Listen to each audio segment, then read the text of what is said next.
Radhe Radhe everyone, आप सभी को गणेश चतुर्थी की बहुत बहुत शुभकामनाएं। फ्रेंड्स, आज की वीडियो में हम जानेंगे कि गणेश चतुर्थी के दिन भगवान गणेश जी की स्थापना किस समय करनी है, स्थापना हमें कैसे करनी है और फिर पूजा कैसे करनी है। गणेश जी की स्थापना और पूजा की बहुत ही सरल विधि आज की वीडियो में मैंने शेयर की है, तो वीडियो को आप अंत तक जरूर देखें ताकि आपको संपूर्ण जानकारी मिल सके। भाद्रपद माह के शुक्ल पक्ष की चतुर्थी तिथि को गणेश चतुर्थी के रूप में मनाया जाता है। इस दिन भगवान गणेश की घर में स्थापना की जाती है।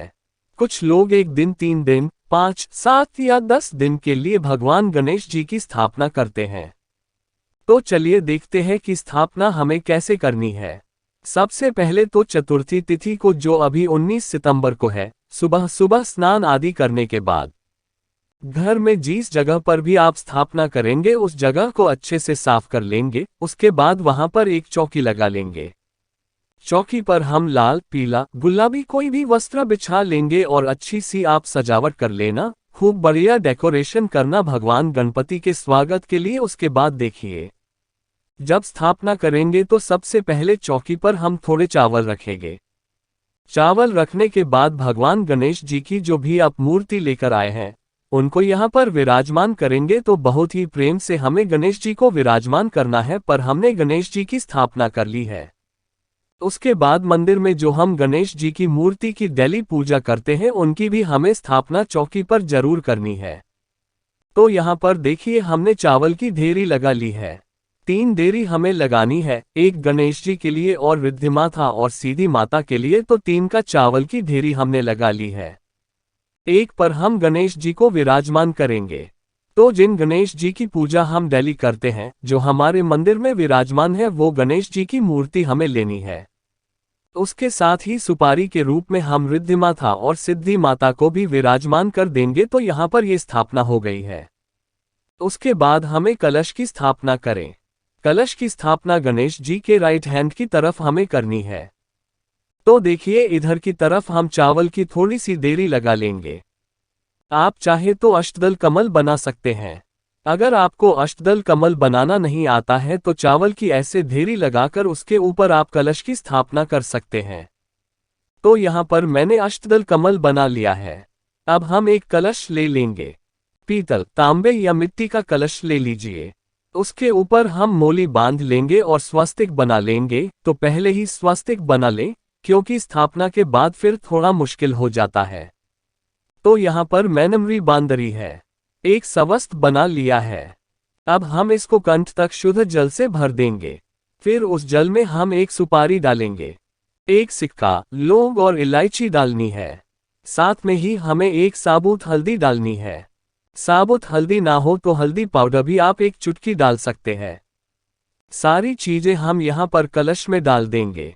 उसके बाद कलश को हम जो चावल का हमने अष्टदल कमल बनाए हैं उनके बीच में रख देंगे।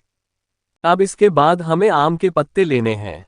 पत्तों पर हम तिलक कर लेंगे। तो 5-7 पत्ते आप ले लीजिए। मंच मिल जाता है, मंच ले लीजिए, नहीं तो आप खोले पत्ते भी ऐसे ले सकते हैं। और अगर आपको आम के पत्ते ना मिले तो फिर आप अशोका के पत्ते ले सकते हैं।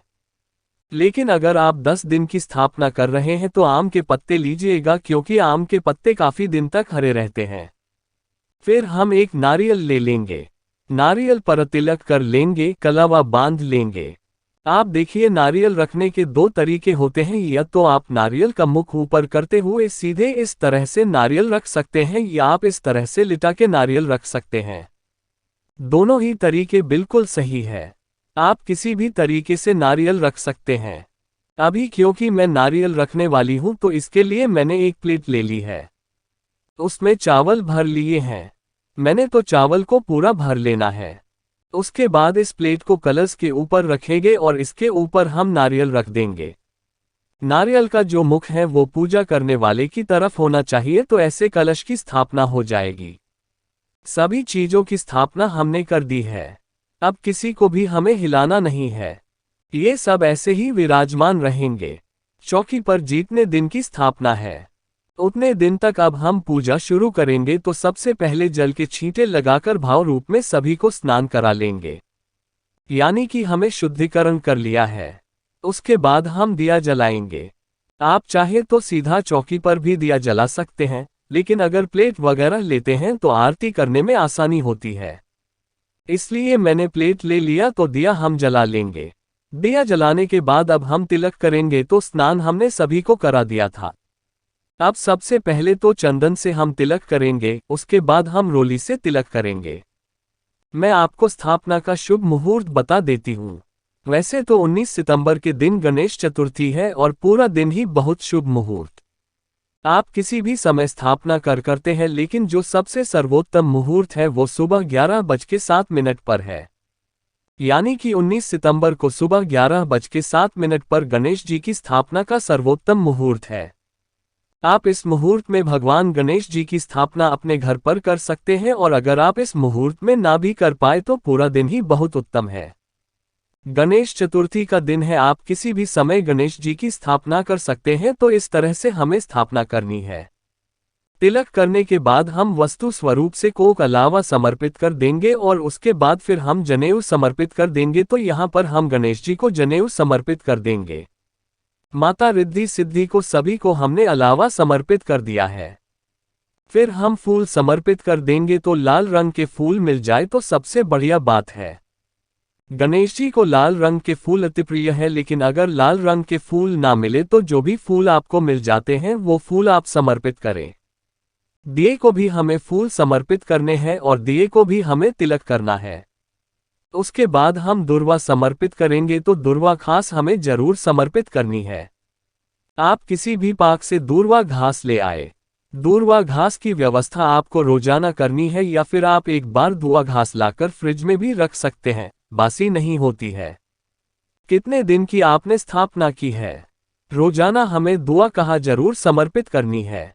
इसके बाद हम भोग समर्पित करेंगे। तो भोग में देखिए, नारियल और गुड़ या पहले दिन समर्पित करेंगे और जीतने दिन की भी स्थापना चाहिए।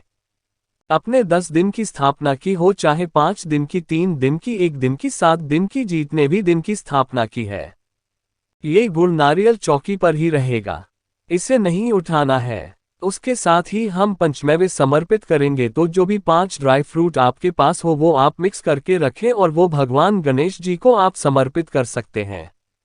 मोदक आप समर्पित करें, क्योंकि गणेश जी को मोदक अति प्रिय है।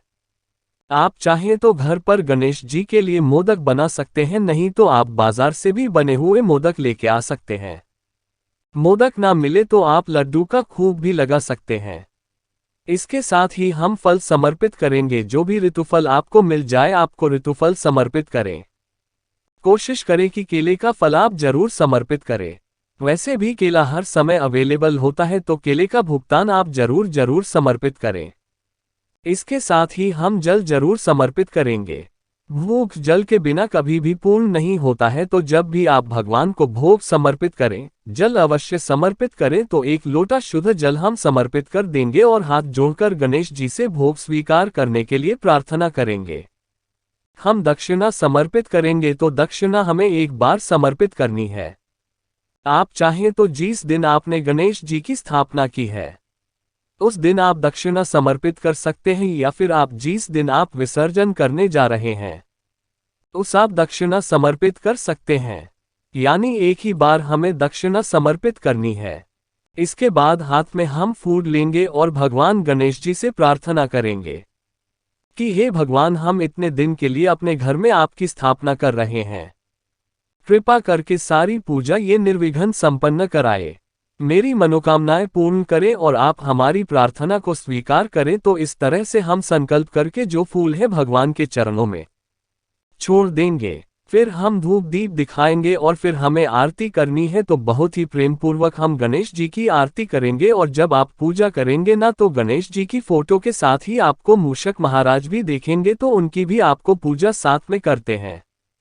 उनको भी तिलक लगाना है, उनको भी फूल समर्पित करना है, तो उनकी पूजा भी साथ ही होगी। तो इस तरह से बहुत ही प्रेम पूर्वक हम आरती कर लेंगे। आरती करने के बाद हाथ जोड़कर पूजा में रही कमियों के लिए इस्तेमाल अर्चना करेंगे और अपनी मनोकामनाओं को पूर्ण करने के लिए भगवान से प्रार्थना करेंगे। सर, इसे स्थापना और पूजा पूर्ण हो जाएगी तो पहले दिन सुबह सुबह हमें इस तरह से पूजा करनी है।